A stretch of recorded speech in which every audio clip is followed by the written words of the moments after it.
পুজো প্রায় চলেই এসেছে আর হাতে গোনা কয়েকটা দিন। তো তোমরা অনেকেই জানতে চেয়েছো যে পুজোর বাজার আমার হয়েছে কি হয়নি। তো আজকে আমি তোমাদেরকে বলবো যে আমার পুজোর বাজার কি আসলে হয়ে গেছে, না পুজোর বাজার এখনও আমার করা হয়নি, কিন্তু পুজো দেখো একদম চলে এসেছে। তো শুভ সকাল বন্ধুরা, আশা করি সবাই খুব ভালো আছো, সুস্থ আছো।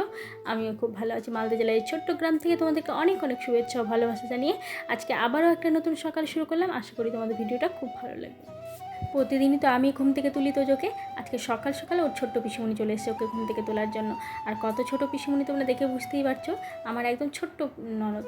তো প্রতিদিন কি হয় বলো তো, প্রতিদিন যেহেতু সকালে স্কুল থাকে তার জন্য তাড়াতাড়ি ঘুম থেকে উঠে যাওয়া। আজকে যেহেতু শনিবার স্কুল নেই, আজকে ঘুম থেকে এখনও উঠিনি। এখন ওই 9:30টার মতো বাজে, বা জানলা দিয়ে রোদ দেখে তোমরা বুঝতেই পারছো বেলা অনেকখানি হয়ে গেছে।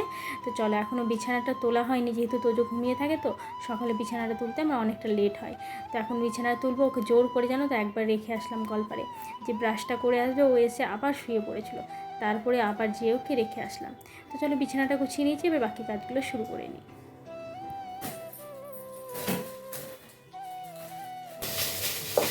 এখন বানানো হচ্ছে কি জানো তো, এখন বানানো হচ্ছে ভাতের পোলাও। মানে একদিন তোদেরকে ভাত ভাজা করে খাইয়েছিলাম ডিম টিম দিয়ে, বেশ ভালো লেগেছিলো। তো আজকে ভাতটা বেঁচেছে, তো আমি একাই করে খাচ্ছিলাম। তো বলছে যে মা ভাতের পোলাও করছো, তাহলে আমাকে উঠে দিল। তো একটু ডিম দিলাম। আমি আবার করলে জানো তো ডিম দিই না, আমার জন্য ভাত ভাজলে ডিম দিই না। তো যেহেতু ও খাবে, তো ওর জন্য একটু ডিম দিলাম। ডিম দিলে বাচ্চাদের এমনিতেই সব জিনিসই দেখবে ডিম দিলে বাচ্চারা এমনিতেই খায়। তবে ওকে খুব একটা দিই না, যেহেতু মানে বাসি ভাত থাকে। একদিন দিয়েছিলাম একটুখানি, আমার থেকে 2-1 চামচ। আর আজকে যেহেতু আমার জন্য করছি, একটুখানি খাচ্ছিল, তো বলছে যে আমাকে একটু দিও, ওই জন্য একটু দেবো।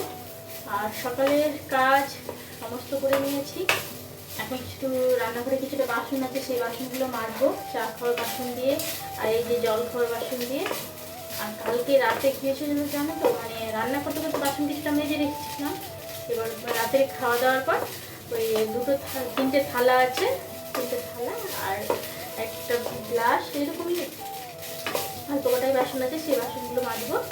দিয়ে স্নান সেরে এসে রান্নাটা বসাবো।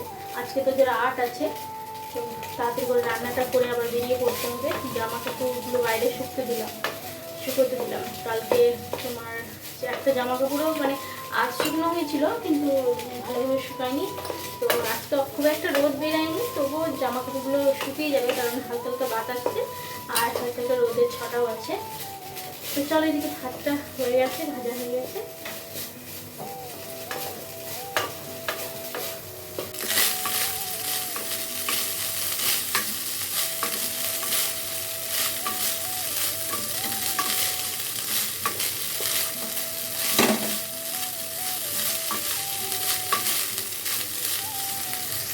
তো চলো খাওয়াটা বেড়ে নিই। আর এদিকে যা বাসনপত্র ছিল টুকটাক করে সমস্তটা মেজে নিয়েছি। শুধু যে কড়াইটাতে ভাতটা ভাজা হয়েছে সেই কড়াইটার মাজা হলো না, সেটা পরে মেজে নেবো। আর এদিকে দুষ্টুটাকে দেখছো, ও দুটো গাড়িকে অ্যাটাচ করে সেলোটেপ দিয়ে কিছু একটা বানাচ্ছে। তো দুটো গাড়িকে মানে পাশাপাশি রেখে সেটাকে সেলোটেপ দিয়ে আই থিঙ্ক ট্রেনের মতনই কিছু একটা বললো, যে ট্রেনের বগি বানাবে হয়তো। তো চলো, এদিকে আমার প্রচণ্ড খিদে পেয়েছে। মানে সকালের খাওয়াটা তো প্রতিদিন ঠিক টাইম মতন হয় না। তো আজকে মানে একটুখানি ভাত ছিল বলে সেই ভাতটা ভেজে খেয়ে নিলাম। আর অন্যান্য দিন কী হয় বলো তো, মানে মুড়ি খেতে তো একদমই সকাল সকাল ভালো লাগে না। সন্ধ্যের দিকে একটু চায়ের সাথে বসে খেলাম, সেটা আলাদা ব্যাপার। কিন্তু সকালের টাইমটাতে না মুড়ি একদমই খেতে ইচ্ছে করে না। তো সকালের টাইমে যদি কোনো দিন একটু ভাত বেঁচে যায়, সেই ভাতটা খাওয়া হয়। আর গরম ভাত তো সকালে তোদের জন্য আলু সেদ্ধ ভাত করা হয়। তো আলু সেদ্ধ ভাত আমি খুব একটা খাই না। আলু সেদ্ধ ভাত খাওয়ার পর জানো তো, মানে আমার কেমন যেন একটু ভালো লাগে না, গলাটা কেমন যেন জ্বলতে শুরু করে, হয়তো গ্যাস হয়ে যায়। তো এদিকে বাসনপত্র যা ছিল সে সমস্ত বাসনপত্র মাজা হয়ে গেছিলো, সেগুলোকে উপর করে দিলাম। এখন রান্না করব, আজকে রান্না হবে, আজকে নিরামিষই রান্না করব। তো বাঁধাকপির তরকারি, ডাল, এগুলোই আজকে রান্না করব। আর এদিকে জানো তো, বিশ্বকর্মা পুজোর কিছুটা ফল থেকে গেছিলো, সেগুলো ক্যারি ব্যাগে করে ফ্রিজে রাখা হয়েছিল এক কর্নারে, সেটা আমি মানে দেখতেই পাইনি। তো আজকে সমস্ত ফলগুলোকে বের করলাম, বের করে দেখছি বেশ অনেক কটাই ফল ছিল। মৌসুমি লেবু ছিল, আপেল ছিল, তারপরে বেদানা ছিল দুটো। সেই সমস্ত ফলগুলোকে কেটে নিয়ে এখন ভাবছি সেই ফলগুলোকে কেটে দিলে না তোজো খেতে চাইবে না, কারণ ফ্রিজে একটু শুকিয়েই গেছে। তো মানে একটু ফলগুলো যদি তাজা থাকে সেই ফলগুলো কেটে দিলে খায়। আর এই ফলগুলো একটু শুকিয়ে গেছে তো, শুধু বেদানার রসটাই মানে বেদানাটাই বেশ লাল লাল হয়ে আছে। তো ভাবছি সমস্ত ফলগুলোকে দিয়ে এই যে জুসারটাতে জুস করে নিলাম। তো বেশ অনেকগুলোই কিন্তু জুস হলো, প্রায় 1 গ্লাসের মতো। আর আমাদের বাড়িতে তোজো জানো তো খুব একটা ফল ওই কেটে দিলে খেতেও চায় না, মানে মাঝে মধ্যে ইচ্ছে হলো তো বললো পেয়ারাটা একটু লবণ দিয়ে মাখিয়ে দিতে, আর তাছাড়া অন্যান্য ফল এইভাবে জুস করেও খেতে পছন্দ করে। না না বেদানা টেস্টি, বেদানা আছে, অ্যাপেল আছে, অনেক কিছু আছে।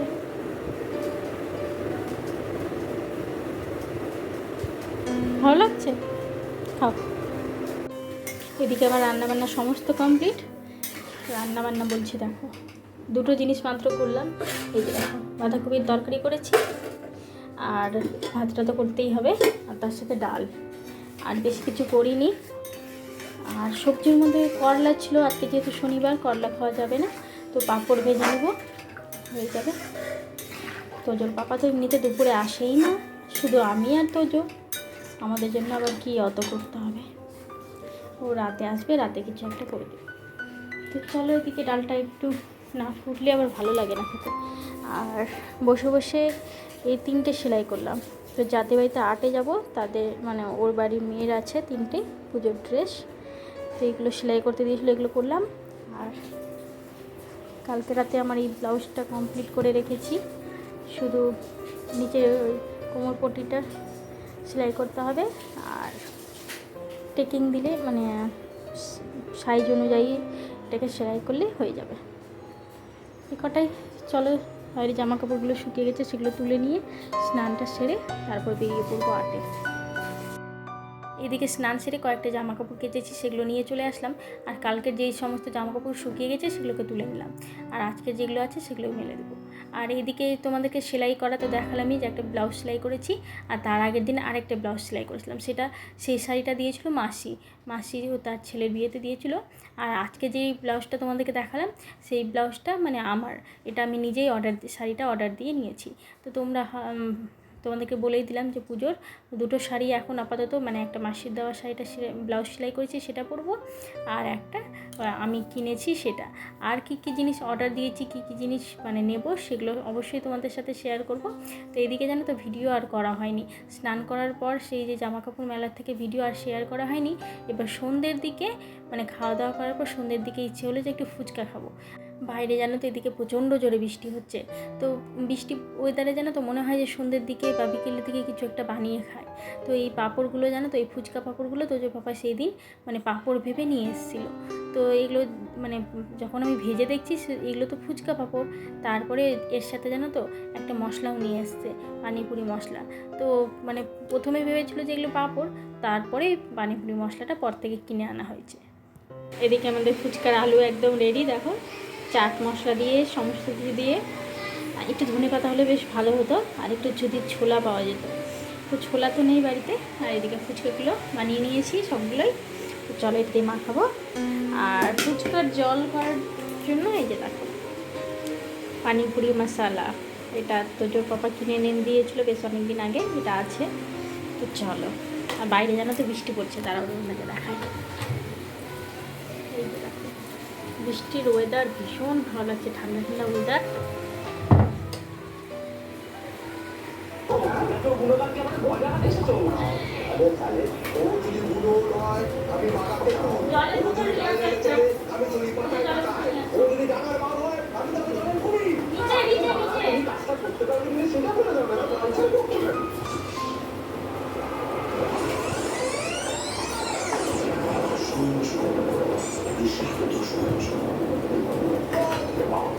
তো আজকের সন্ধ্যেটাই ফুচকা দিয়ে দারুণ জমে গেছিলো।